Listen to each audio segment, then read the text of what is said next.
Oui, bonsoir à vous tous. Aujourd'hui, c'est notre leçon numéro 21 et on continue le débat sur le livre La mystique du silence. Particulièrement aujourd'hui, on va se battre sur l'écoute du silence. Et comme d'habitude, on commence avec une méditation guidée. On donne la parole là tout de suite au docteur Jacqueline pour nous guider dans une méditation qui aura très probablement comme euh, thème le même thème de notre débat.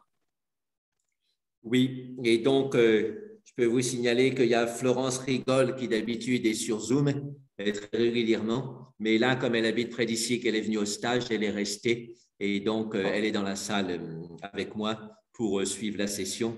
Puis il y a Brigitte qui a fait le stage aussi et qui suit aussi la session là, donc directement. On est dans la même salle, et c'est salle du prieuré de Marcevol. Voilà, donc on va commencer par 20 minutes, une demi-heure de méditation. Et puis, je vois Yassadedine aussi qui est très régulier aux sessions. Il est psychiatre à Perpignan. Et demain, on va prendre le petit déjeuner à 8 heures ensemble. Il va me parler de sa psychiatrie où il fait intervenir aussi la méditation. Et donc, on va parler demain matin ensemble. On va se voir hors rectangle de Zoom. Les non rectangulés, on va s'appeler. Les présences réelles. Quand on fait beaucoup de Zoom, on finit de ne plus croire à la présence réelle. On vit On dans faisait des un fois des monde temps. fictif et hypothétique. Allez, on commence. Donc, on va faire le home très doucement pour, dès le début, essayer qu'il soit proche de la vibration du silence. Donc, on fait le Aum le plus doucement possible.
Maintenant, on imagine un gong au-dessus de la tête et on imagine qu'on frappe le gong, donc au début, en début d'expiration.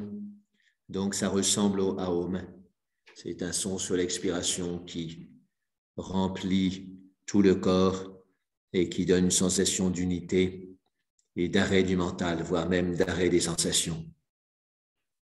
Mais de l'extérieur, on n'entend rien, c'est juste le son subtil.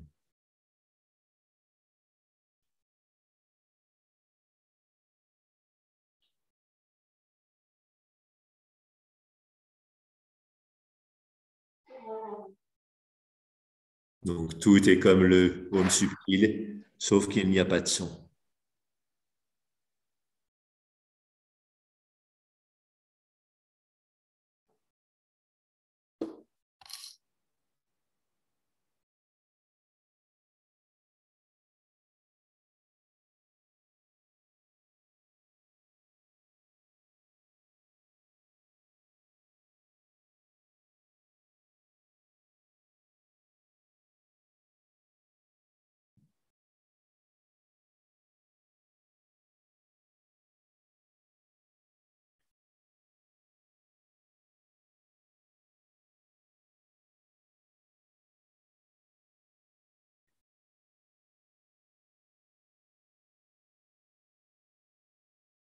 Maintenant, on s'entraîne à lancer le home à n'importe quel moment du cycle respiratoire. C'est une technique du Dzogchen de la non-dualité tibétaine qui est expliquée très clairement dans ses livres par Tsoknyi Rinpoche.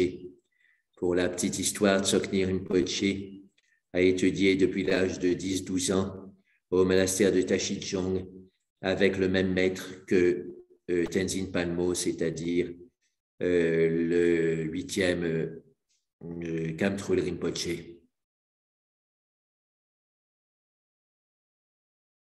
Donc, ce soit en fin d'expiration, début d'inspiration, milieu d'inspiration, n'importe quand, on lance le coup de gong, on lance le home. Et même si on n'arrête pas la respiration, on arrête le mental, un peu comme dans ces monastères zen où il y a une cloche qui peut sonner n'importe quand. Il faut tout de suite s'arrêter et voir où est-ce qu'on en est.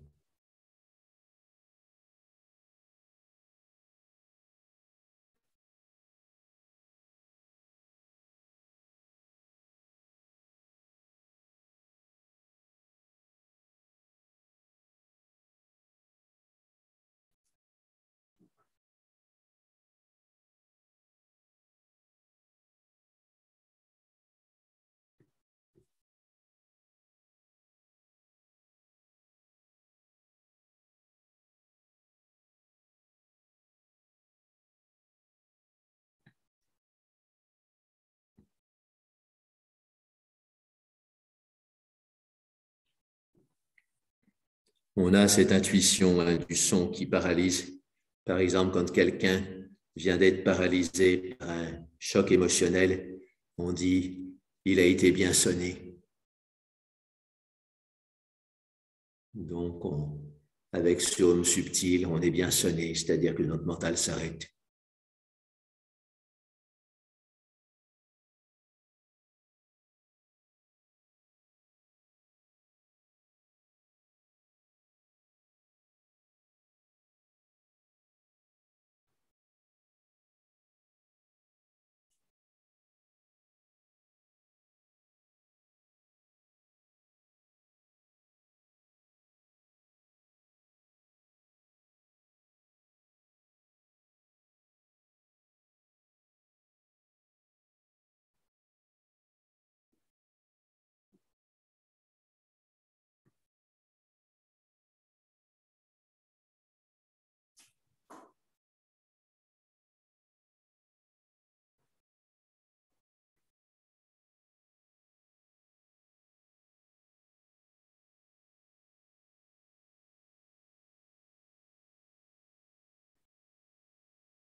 On revient, le mental part, mais on le ramène avec le coup de gong intérieur, le home intérieur.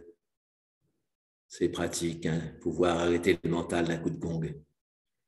Régulièrement, on cherche à arrêter le mental en méditation, on n'y arrive pas. Mais là, avec ce coup de home qui peut arriver n'importe quand, on a au moins un petit moment d'arrêt du mental. Avoir de la joie à expérimenter cet arrêt du mental, c'est comme une fenêtre vers l'infini.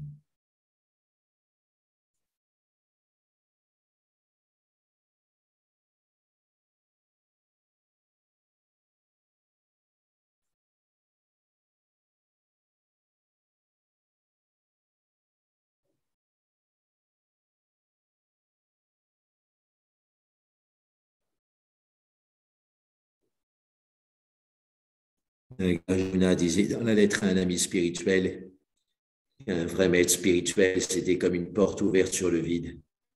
Le disciple passait, allait, venait devant la porte sans la passer, puis tout d'un coup, il a passé et est tombé dans le vide. Donc, ce coup de gong, ce coup de haume, en plein milieu du cycle respiratoire, c'est comme une porte qui s'ouvre vers le vide. Et on bascule.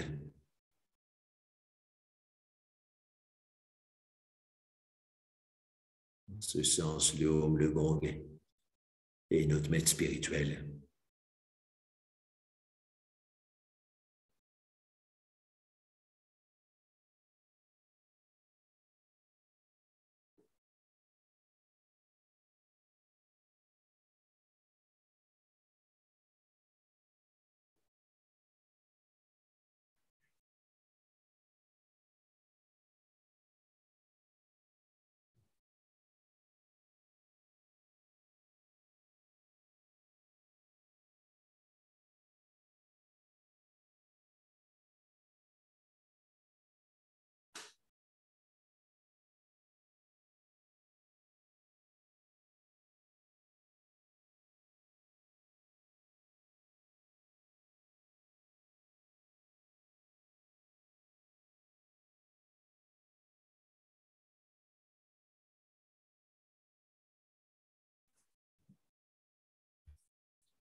Maintenant, on va faire une pratique dont je n'ai pas parlé dans la mystique du silence parce que je ne la connaissais pas encore.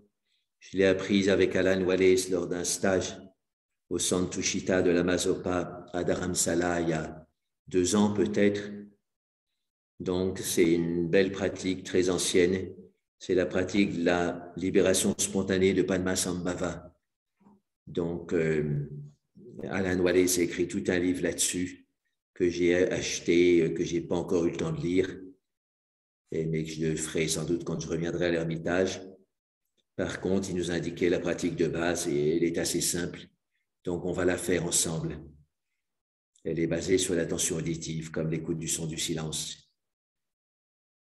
Donc, il s'agit d'imaginer qu'il y a un son, donc on va faire les 6 directions de l'espace systématiquement, qu'il y a un son très léger, par exemple au-dessus de nous, un peu comme un avion qui passerait très haut dans le ciel. On entend un tout petit son, on n'est même pas sûr qu'il y a un son.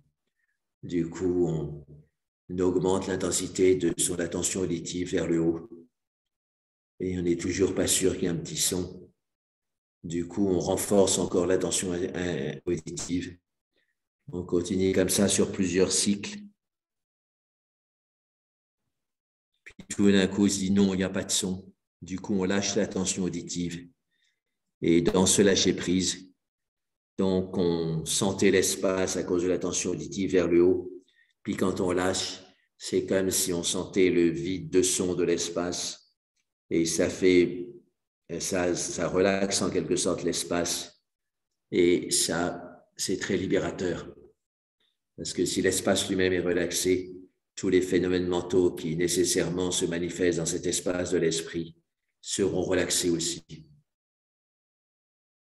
Donc, c'était simple, mais il fallait penser, oser relaxer l'espace.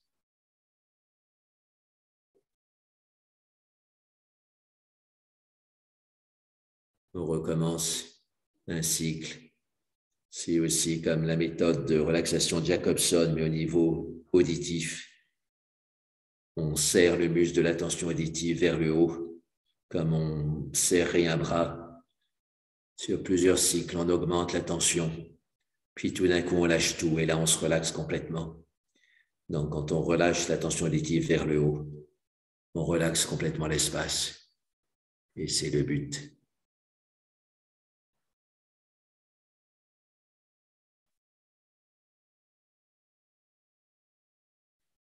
Quand on relâche l'espace, c'est comme si on tombait dans le vide. Ça fait fortement penser au koan zen, lâcher les mains au bord du précipice.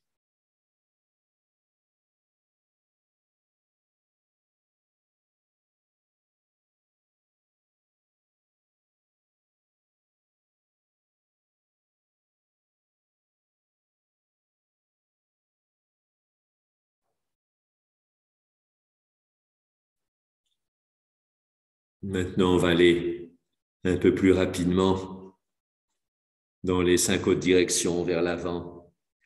Donc, toujours augmenter la tension de la tension auditive vers l'avant, comme s'il y avait un son, une voiture qui partait, passait très loin vers l'avant. Mais on n'est pas sûr que c'est vraiment un son ou que c'est de l'imagination.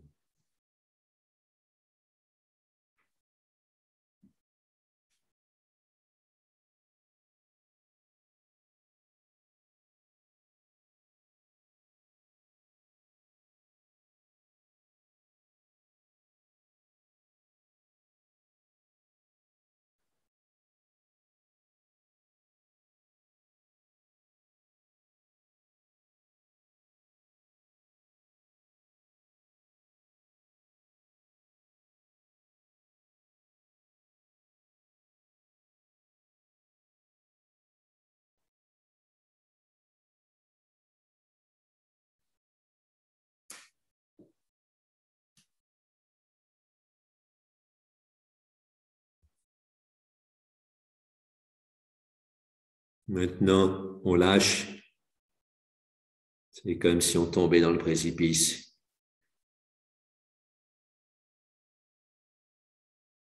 Et c'est là qu'on se met à vraiment sentir l'espace, vraiment sentir le silence. Le caractère chinois pour dire le silence, c'est un chien qui aboie la nuit. Et puis la négation, c'est-à-dire ce qu'on entend quand on cesse d'entendre le chien aboyer la nuit, juste après. Quand le son s'arrête, on perçoit l'espace du silence.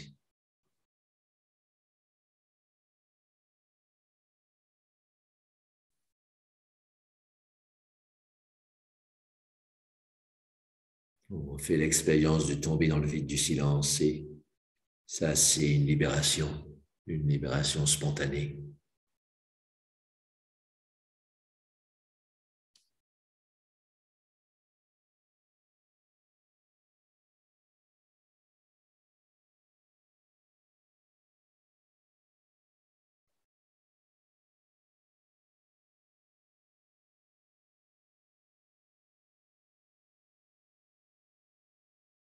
Maintenant, avec le côté droit,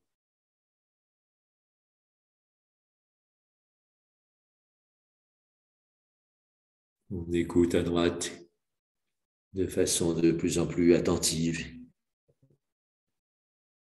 On muscle son attention auditive. On insiste un petit peu, on se dit est-ce qu'il y a vraiment un son à droite ou pas? On tend l'oreille encore plus.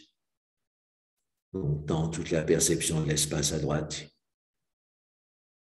Puis à un moment où on lâche tout. Et ce lâcher prise, ça ouvre la détente de l'espace. Ça libère spontanément.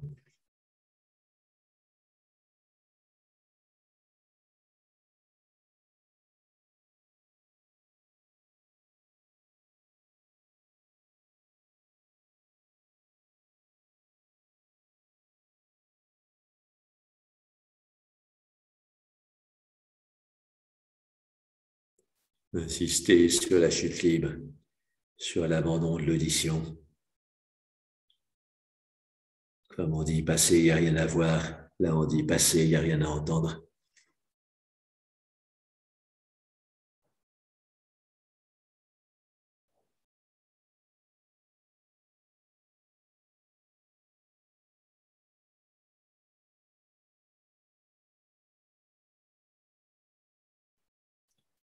L'écoute donne une certaine tension à l'espace dans la direction où l'écoute. L'abandon de l'écoute donne une relaxation. Devenir cette relaxation.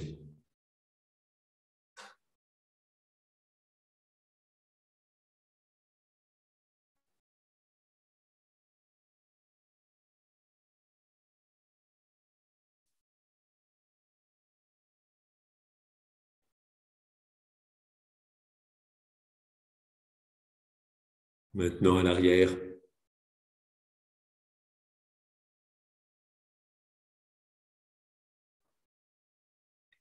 Toujours musclé et la force de l'attention dans l'espace à l'arrière, l'attention auditive, augmenter sur plusieurs cycles. C'est vraiment un son très fin et très loin qu'on doit percevoir. Du coup, il faut faire très, très attention.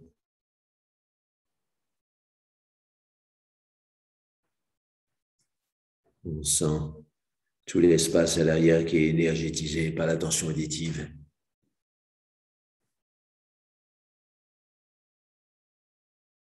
Et tout d'un coup, on lâche.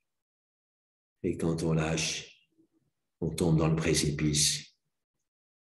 Et on sent l'espace vide, comme si on pouvait le toucher.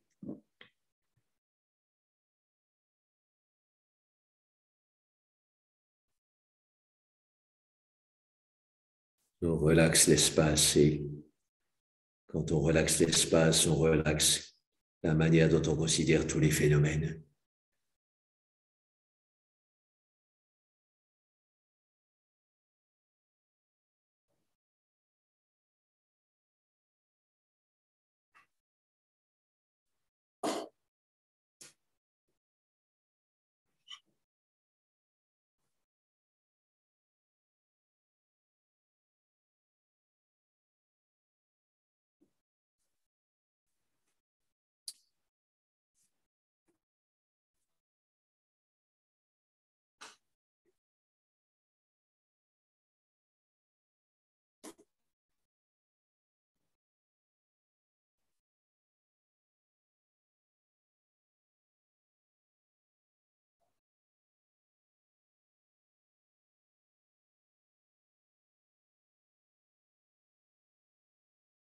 Maintenant, avec le côté gauche, c'est comme la relaxation de Jacobson. On tend le bras gauche au maximum, puis ensuite on le détend d'un coup. Et là, on a la véritable relaxation qui vient. Pareil, quand on détend l'attention auditive sur la gauche, on a la véritable libération qui vient. Libération de tous les phénomènes possibles et imaginables par la libération de l'espace lui-même.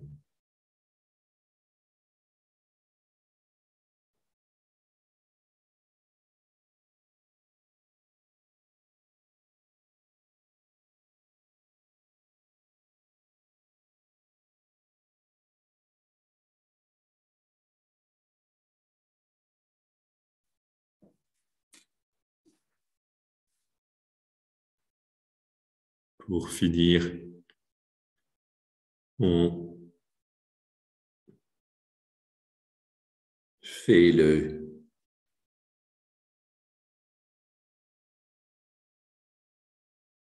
la direction d'en bas.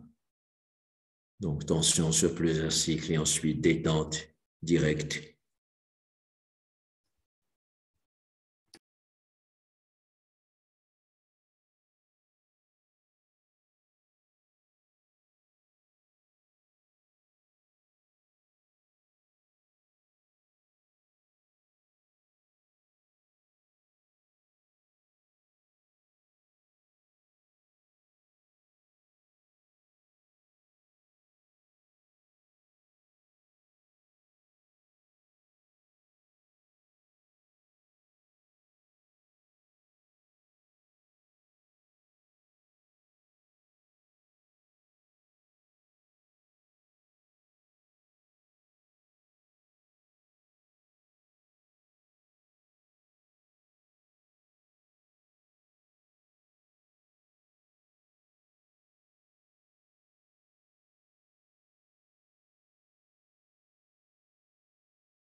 Jacques, on ne t'entend plus. Donc, je vais vous lire un poème de Shams de Tabriz. Et donc, c'était le maître de Rumi. Et à mon avis, il a eu des enseignements dans le sens de cette libération spontanée. Il est venu 3 ou 4 siècles après Padmasambhava. Et dans ce qu'il dit, on sent cette pratique de la recherche du son dans toutes les directions, c'est très clair. Donc, je l'ai cité dans la mystique du silence, dans l'introduction à la partie sur l'écoute du silence. C'est à moi qu'est venu le son incomparable. Il ne provient ni du dedans ni du dehors. Il ne vient pas non plus de la gauche ni de la droite, ni de l'arrière ni de l'avant. Donc, c'est typiquement la pratique de Padmasambhava. On cherche l'origine du son dans toutes les directions et on ne le trouve pas. On me demande donc d'où vient-il? Il vient de cette direction où tu désires aller. Tu me demandes donc de quel côté se tourner? Du côté d'où vient l'époux. Donc là, il y a à la fois de la dévotion, ça c'est pas trop dans la technique de Padmasambhava, mais il y a de la non-dualité. On cherche l'origine du son loin, et quand on abandonne cette recherche, on devient l'espace. Donc c'est ce qu'on cherche et celui qui cherche, c'est un, et donc c'est une pratique de non-dualité. Ça c'est sous-jacent à ce que dit Shams, et c'est très clair dans la pratique de libération spontanée.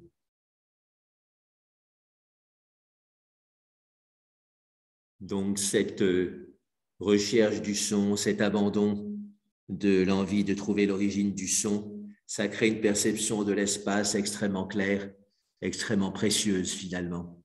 Et c'est ce qu'évoque Shams dans les versets suivants.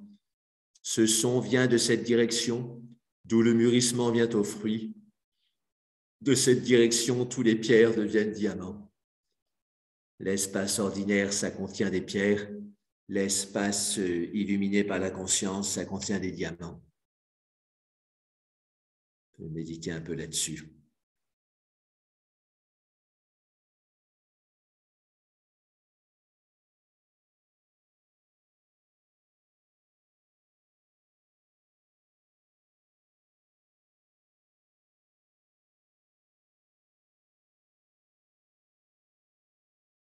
Pour augmenter la perception de l'espace, et ce sentiment de chute dans le vide qui ouvre l'espace libérateur, on peut introduire une pratique que vous connaissez, l'oscillation de tête, la pratique de Vijayananda qui libère plein de choses dans le corps et l'esprit. Donc, on fait cette oscillation de tête pour libérer notre perception de l'espace, pour relaxer notre perception de l'espace.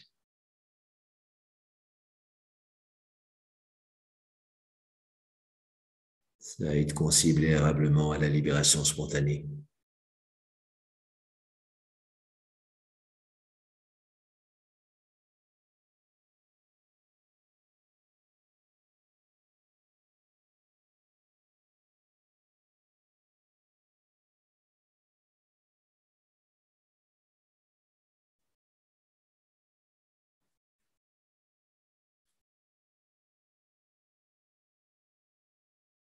Au début, avant l'oscillation de tête, on était dans un espace plutôt avec des pierres.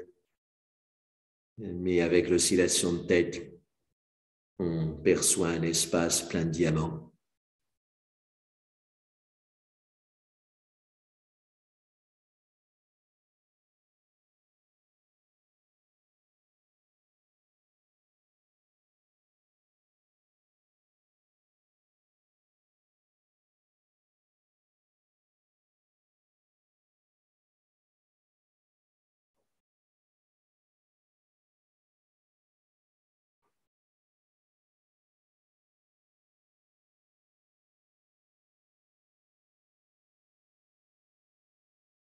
Sois silencieux, écoute les 5 sons du ciel, de ce ciel qui est au-delà de toute orientation.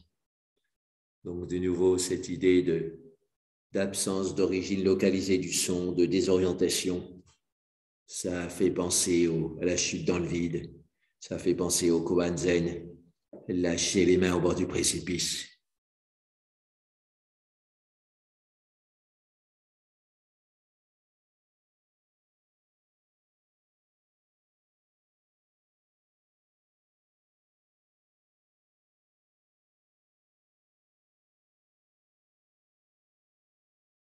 À chaque moment de la vie, ce son merveilleux descend de la cour du ciel. Fortuné plus que tous les enfants des hommes, et celui qui se laisse enchanter par ses mélodies. Fin du poème.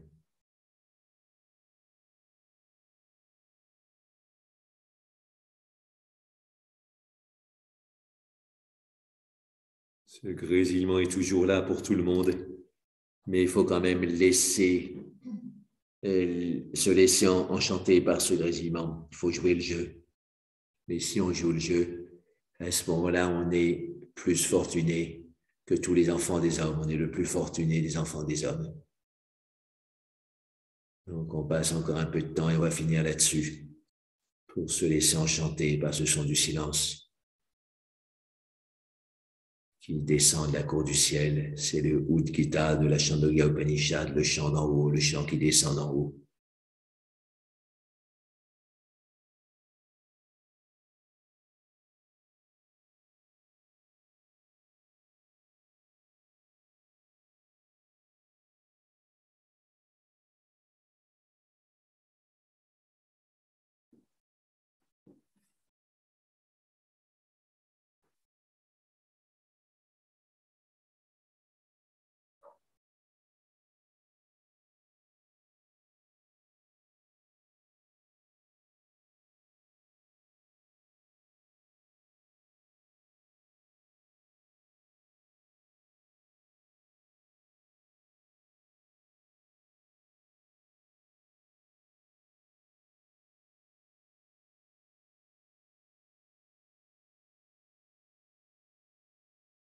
Quand on remonte la tête, c'est comme si on cherchait à entendre l'origine du son.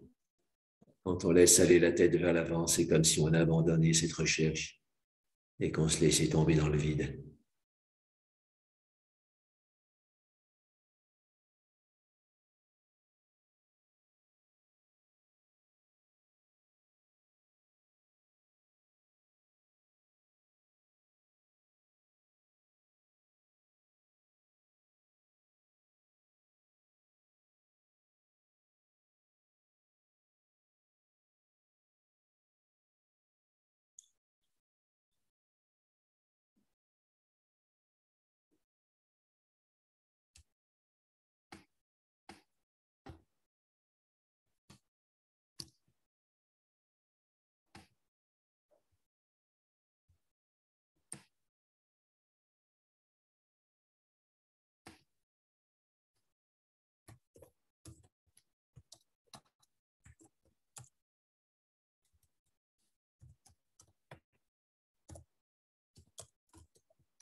Bien, on va pouvoir passer aux échanges.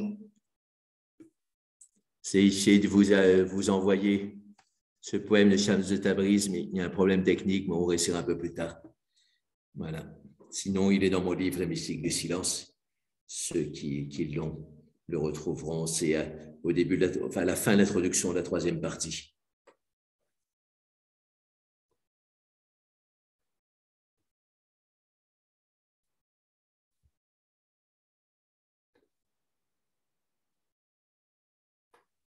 Bon, Louis, on peut